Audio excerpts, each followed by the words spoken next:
et passer la parole au premier orateur. D'après le papier que j'ai, c'est M. Antoine Bonnet. Il est là. Il est chercheur principal au co-dirigeant du programme Mondialisation et Marché de la division, Marché, Commerce et Institutions, à l'IFIPRI. Monsieur Antoine, vous avez son CV dans les dossiers, donc je ne vais pas revenir sur ça, étant donné déjà qu'on a un retard de 25 minutes. Je vais donc lui passer la parole sur ce thème, état des connaissances sur le commerce intra-régional en Afrique. Vous avez la parole. Merci beaucoup. Je mesure mon temps de parole, donc j'espère respecter les 15 minutes. Merci beaucoup aux organisateurs de cette conférence pour cette invitation, et en particulier Isolina, avec qui j'ai été en contact depuis un moment pour cette invitation. Je voudrais aussi remercier RISAX, Agrodep, CTA et puis GIZ pour le soutien qu'ils apportent à la publication de ce rapport. On m'a donné l'opportunité de parler en français. Je pouvais parler en anglais, mais comme c'est ma langue d'origine, ça m'a fait plaisir de présenter ce rapport en français. Voilà, je voudrais vous donner envie de lire ce rapport ici.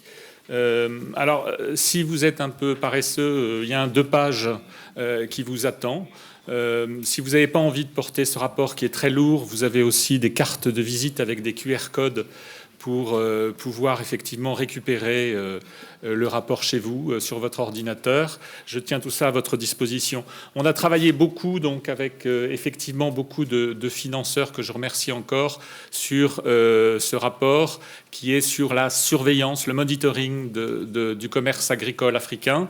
Et donc nous allons effectivement en faire une publication annuelle. Cette année, donc, avec Sunday Ojo du Bénin, qui travaille à l'IFPRI. Et c'est une publication qui contient 6 chapitres que vous voyez ici. Alors, j'ai bien évidemment pas tous vous les présenter, puisque j'ai que 15 minutes. Il y a 11 auteurs qui sont ici présentés, et je dois noter qu'il y a 7 auteurs africains, notamment des auteurs qui viennent d'Agrodep, puisque effectivement une des motivations derrière le rapport, c'est de faire participer les économistes africains à la publication de ce rapport. En fait, le rapport a, je dirais, 2 objectifs. Premièrement, fournir des évolutions récentes sur le commerce agricole africain. Donc ça, c'est quelque chose de très important. On a travaillé donc beaucoup dans ce cadre-là. Vous trouverez donc beaucoup de statistiques. Évidemment, sont-elles précises ? Vous savez tous que la mesure du commerce africain agricole est imprécise. On travaille parallèlement sur des projets pour améliorer la mesure du commerce, et notamment les statistiques officielles, par la prise en compte de ce qu'on appelle le commerce informel, qui est quelque chose qui a beaucoup de dimensions. On fournit aussi des analyses sur des questions importantes. Donc cette année, il y a effectivement un chapitre qui est consacré aux guerres commerciales, qui sont effectivement, dont l'objectif est de faire des États-Unis un grand pays encore. Je ne sais pas si ça arrivera, mais c'est plutôt le contraire. Mais en tout cas, on a aussi des obligations qu'on s'est imposées. Je voudrais dire qu'on a travaillé beaucoup sur l'aspect statistique, en essayant de créer une base de données, en améliorant en fait les données qui viennent des institutions internationales, pour qu'il y ait un petit peu plus de cohérence dans ces bases de données. Et puis surtout, nous travaillons sur des indicateurs qui sont cohérents. On essaye de les présenter dans le rapport, puisque bien souvent dans le débat public, il y a l'utilisation d'indicateurs qui mesurent de manière incorrecte peut-être des phénomènes économiques. Donc on essaye d'expliquer pourquoi ces indicateurs ne sont pas bons, et on essaye de présenter des indicateurs qui sont plus cohérents. Et puis bien évidemment, l'objectif de ce rapport, c'est aussi de fournir des recommandations politiques qui nous semblent importantes pour le développement en Afrique. Évidemment, le rapport arrive dans un contexte très spécial, puisque d'un côté, on a des tendances protectionnistes très fortes. Donc bien évidemment, je parlais des menaces protectionnistes qui viennent par exemple de l'administration américaine, qui pèsent sur l'Europe, sur évidemment la guerre commerciale avec la Chine, mais aussi sur certains pays africains, hein, puisqu'il y a eu utilisation effectivement de menaces de représailles pour faire céder les petits pays africains, notamment du Kenya, de l'Ouganda, de la Tanzanie, du Rwanda, etc., dans un passé récent. Donc ça, c'est très inquiétant. Et puis, bien évidemment, il y a le Brexit, dont je ne parlerai pas. Je n'ai pas le temps. Et évidemment, de l'autre côté, à côté de ces tendances protectionnistes, il y a cette zone continentale de libre-échange en Afrique qui a été lancée à Kigali en 2018, qui devrait être la plus grande zone de libre-échange dans le monde, puisqu'elle réunira 1,2 milliard personnes, 55 pays, etc. Donc les chiffres sont assez intéressants. Il y a d'autres initiatives africaines, hein, comme par exemple l'initiative TFTA et puis l'extension de la zone ECOWAS. Alors, pour essayer de vous donner envie de lire ce rapport, je vais présenter en fait quelques graphiques. D'abord très simple, puis ça va se compliquer progressivement, hein, mais ça restera bien évidemment accessible parce que j'ai très peu de temps pour les présenter. Donc en fait, le déficit agricole extérieur africain décroît depuis 2011 après avoir connu une croissance entre 2005 et 2011. Là, vous voyez qu'on essaye toujours d'avoir des évolutions dans le long terme pour essayer de capter des choses qui sont importantes. Et on fait souvent des comparaisons entre, dans ce rapport, des moyennes sur 2015, 2016, 2017 par rapport à 2005, 2006, 2007 pour essayer de capter les choses les plus essentielles. Le commerce intra-africain progresse.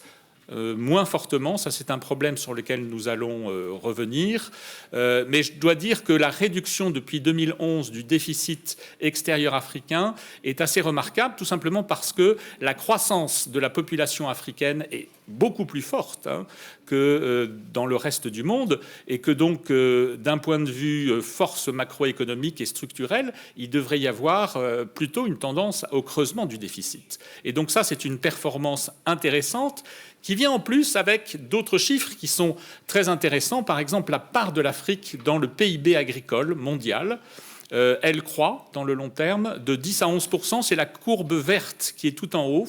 Donc sur 10 ans, c'est remarquable d'avoir sur ce genre de statistique qui a priori est très inerte, qui bouge très peu. Et c'est une première dans l'histoire africaine hein, d'avoir une progression aussi forte. Donc ça, c'est une chose intéressante. On mesure les avantages comparatifs de l'Afrique dans l'agriculture dans ce rapport. Comment on le fait? En comparant tout simplement la part d'un produit dans le commerce d'un pays ou d'une zone par rapport à la part de ce même produit dans le commerce mondial, hein, pour en fait fournir en même temps une norme de comparaison. Et on voit ici, vous avez la liste des produits qui viennent le plus régulièrement dans cette mesure des avantages comparatifs. Et donc, ce qui est intéressant, c'est qu'il y a des nouveaux produits, notamment les légumineuses, les graines de sésame, qui sont un peu des choses nouvelles. Donc, ça veut dire qu'il y a des nouveaux avantages comparatifs qui se mettent en place. Bien évidemment, il y a aussi les avantages comparatifs traditionnels, comme le cacao, le coton, etc., etc. Un gros problème du commerce agricole africain vient certainement de sa concentration, en termes notamment de produits, pas tellement de partenaires, c'est expliqué dans le rapport. On mesure ici, on produit, en fait, on fournit un indicateur qui mesure la diversification produit des exportations agricoles africaines. Et vous voyez que quand c'est très rouge, c'est très peu diversifié, alors que quand c'est vert, c'est beaucoup plus diversifié, ou orange. Et vous voyez qu'il y a une concentration de pays rouges en Afrique. À part l'Afrique du Sud et l'Égypte, il y a manifestement une trop forte concentration en termes de produits des exportations africaines, et ça pose un problème parce que ça pose en fait un problème de volatilité des recettes d'exportation. C'est un facteur macroéconomique qui est négatif, hein. Il y a beaucoup de travaux statistiques qui montrent effectivement quand on est trop concentré en termes de produits d'exportation, eh bien c'est associé à moins de croissance et moins de croissance du PIB par tête. Donc ça, c'est un point négatif sur les performances africaines. La mesure du commerce intra-régional, tout le monde effectivement regarde, ou beaucoup de gens en tout cas regardent en fait la part du commerce intra-régional dans le commerce total comme une mesure du degré d'intégration régionale. C'est un très mauvais indicateur. C'est un très mauvais indicateur. Vous pouvez le regarder, à mon avis, pour un pays ou pour une région dans le temps, mais comparé entre deux régions ou entre deux pays à la même date, ça n'a pas tellement de sens. Alors évidemment, en Afrique, la part du commerce intra-régional dans le commerce total est faible quand on la compare à celle de l'Europe ou de l'Amérique du Nord, etc. Mais en fait, le commerce dépend non pas seulement des facteurs d'intégration comme les coûts au commerce, mais aussi du PIB et de la géographie. Et donc, ça n'a pas tellement de sens de comparer à une même date entre deux zones ou entre deux pays. Donc, c'est ce qu'on explique dans le rapport. Et ce qu'on essaye d'expliquer aussi, c'est que si on calcule des indicateurs qui sont plus cohérents à cet égard, eh bien, on s'aperçoit que le commerce intra-régional n'est pas aussi faible que ça. En fait, le problème, c'est la performance de l'Afrique en termes de commerce, qu'il soit intra-régional ou extra-régional. Et ça, c'est une conclusion importante. Je ne dis pas que la zone de libre-échange continentale africaine n'est pas importante. Je reviendrai là-dessus. Ce que je dis, c'est qu'en termes statistiques, ce n'est pas forcément vrai. Et donc, il faut regarder aussi l'intégralité de la participation de l'Afrique au commerce. Les coûts au commerce sont très importants en Afrique. Ce qu'on a fait ici, là, c'est qu'en fait, on l'a fait aussi pour les importations agricoles, mais on l'a fait pour les exportations agricoles. Exporter des produits agricoles en Afrique est très coûteux. Ici, on regarde non seulement donc les taxes à l'exportation qui sont mises en place par les gouvernements des pays qui exportent, mais on regarde aussi les taxes à l'importation qui sont rencontrées dans les pays de destination. On regarde bien évidemment aussi les barrières non tarifaires, et puis on regarde les procédures douanières, le coût qu'elles font supporter aux exportateurs, mais aussi le temps perdu, puisqu'on a utilisé en fait des équivalents en termes de temps d'une journée perdue en termes de commerce. Et on s'aperçoit qu'en fait, pour certains pays, les barrières douanières ou les barrières non tarifaires restent effectivement des impacts, des obstacles très forts au commerce, mais les procédures douanières sont aussi extrêmement importantes. Le rapport explique aussi que les infrastructures de transport, mais qu'on n'a pas pris en compte dans ce graphique, sont effectivement un coût un obstacle très fort au développement du commerce en Afrique. On fait aussi une analyse de l'évolution des parts de marché africaines. Ici, je vous la mets que pour l'Ouganda, la Zambie et le Zimbabwe. Et vous voyez qu'il y a des petits points noirs qui montrent que, par exemple, l'Ouganda a, sur 10 ans, une évolution positive des parts de marché mondiales en termes de produits agricoles, alors que la Zambie et le Zimbabwe a une évolution négative. Mais surtout, on regarde la source de cette performance ou de cette mauvaise performance en regardant en fait la compétitivité, mais aussi la spécialisation géographique. On peut éventuellement exporter vers des pays qui sont très dynamiques en termes de demande ou pas. Mais aussi la spécialisation en termes de produits. On peut être spécialisé dans des produits qui sont très dynamiques ou pas. Et donc on fait cette analyse et on retient en fait l'idée qu'il y a un problème de compétitivité en Afrique. L'Ouganda est un contre-exemple. La Zambie et le Zimbabwe, par contre, c'est un bon exemple de manque de compétitivité. Mais par contre, les Africains, en tendance, font preuve d'une grande adaptabilité en termes de changement de destination de leurs exportations et de changement de produits. Et donc ça, c'est un facteur très positif. Donc toute une analyse qui est menée là-dessus, pas seulement sur ces 3 pays, elle est menée sur les 55 pays africains. Un graphique ici que j'aime beaucoup, c'est un graphique qui regarde en fait la structure du commerce africain en regardant extra-régional, intra-régional, mais aussi la décomposition entre les produits bruts ou peu transformés et les produits transformés. Et ce qu'on note, c'est ce que ce graphique montre, c'est qu'en fait, c'est le commerce extra-régional qui, en fait, absorbe beaucoup d'exportations africaines, mais surtout, ce commerce est marqué par les exportations de produits bruts ou peu transformés, alors qu'en intra-régional, on a une part beaucoup plus équilibrée avec effectivement la possibilité d'exportation de produits transformés. Et donc ça, c'est très important parce qu'effectivement, il y a une question qui est fondamentale, c'est effectivement de remonter les chaînes de valeur et d'exporter des produits qui sont à plus forte valeur ajoutée. Je dois me dépêcher, donc il y a un chapitre dans chaque rapport qui est consacré à une question importante. Et cette année, nous avons choisi de regarder les guerres commerciales américaines, quels étaient les enjeux pour l'Afrique.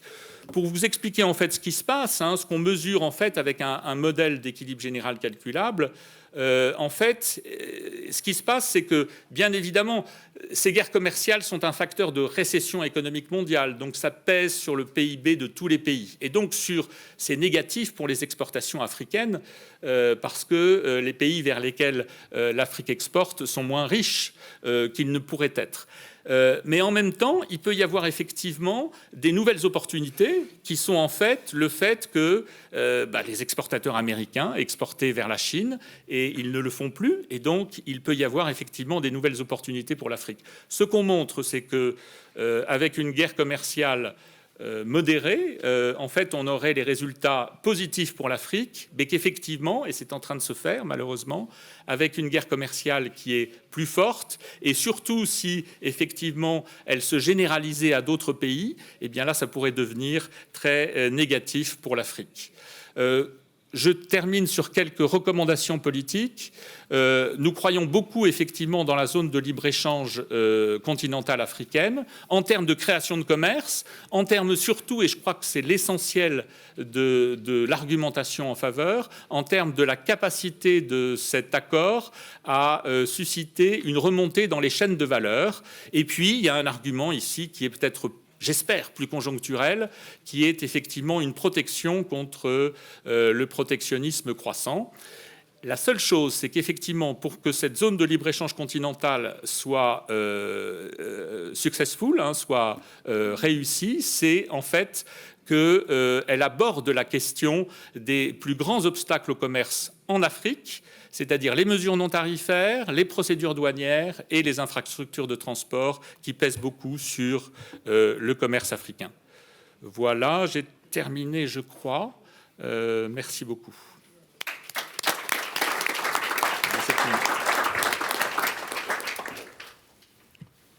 Merci beaucoup pour cet exposé.